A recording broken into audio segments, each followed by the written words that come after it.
Good morning. My name is Dodi Gunawardhana.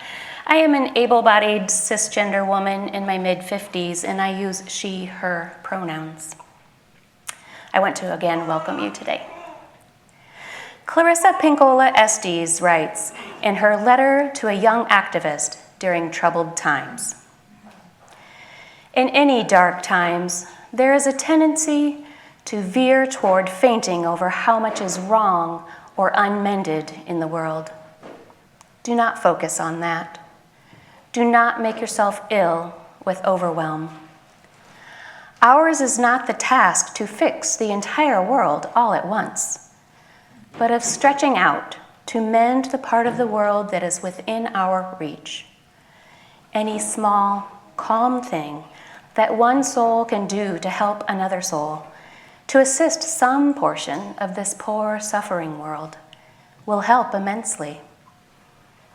It is not given to us to know which acts, or by whom, will cause the critical mass to tip toward an enduring good. Thus ends our reading. And now it's time for another reading, but this time with pictures. So, images will be on the screen. If you need to move where you can see it better, you are free to do that now. Our story this morning is I Am One, a book of action by Susan Verde with art by Peter H. Reynolds. How do I make a difference? It seems like a tall order for one so small. But beautiful things start with just one. One seed to start a garden. One stroke to start a masterpiece. One note to start a melody. One step to start a journey. One brick to start breaking down walls. And I can speak one gentle word to start a conversation. I can use my one soft voice to start a friendship. I can perform one act of kindness to start a connection. I can share one tender hug to start caring. I can light one candle to start leading the way. I can make one drop in the water to start ripples that become swells, then waves, traveling over oceans across borders and boundaries, landing on distant shores to start a chain reaction, inspire a movement, make a change. I am one, and I can take action. We are each one, and we can take action. One by one, we can make a difference. Because one is all it takes to start something beautiful. A few months ago, during the Time for All Ages, the Reverend looked at a certain little boy and told him one day he would grow up and change the world. His response? I might not. I hear you, buddy.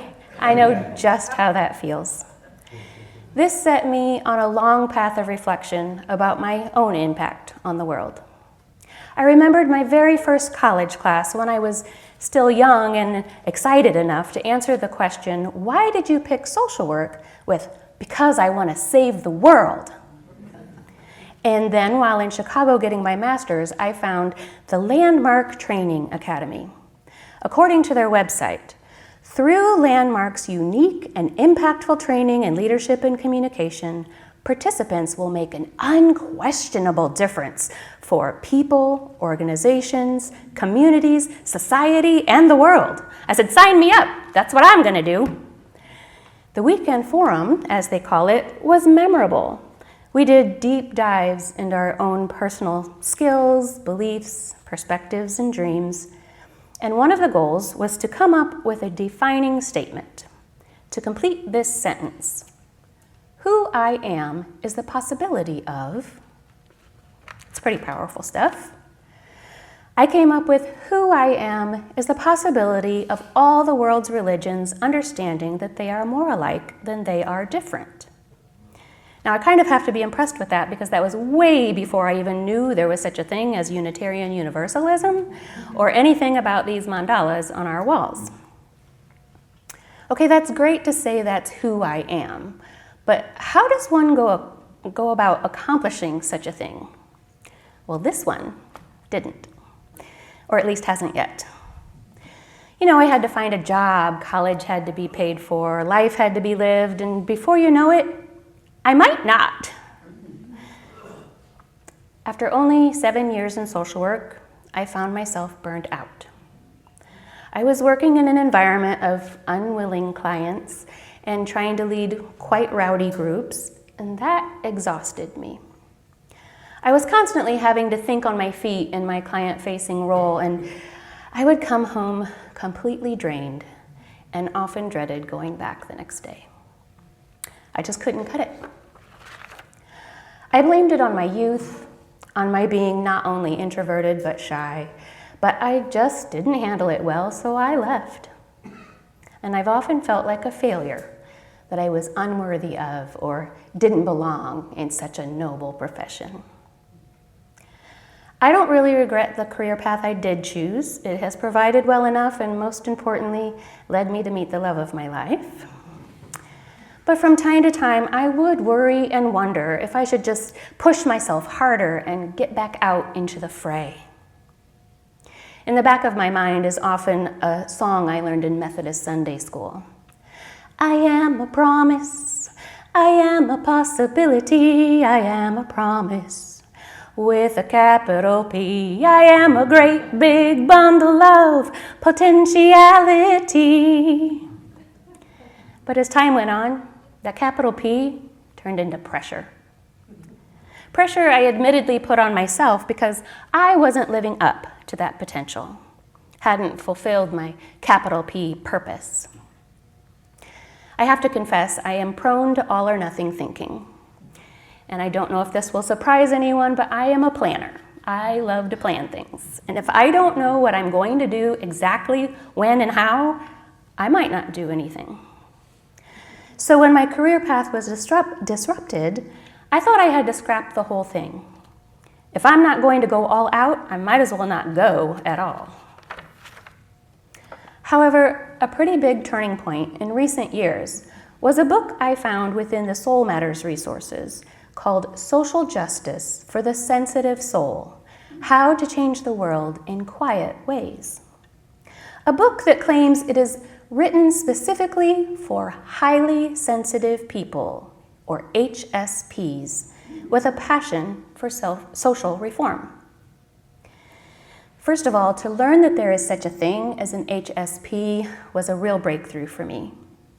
I now had words, an identity really, for how I had experienced life all of these years. HSP is a personality trait used to describe someone whose brain processes all information very intensely. They are thought to have a deeper sensitivity in their central nervous system to physical, emotional, and social stimuli. Now, among other things, this means that they may notice quite a lot and become particularly empathetic, but also more prone to overstimulation and overwhelm. Well, no wonder that where I was not the right fit for me.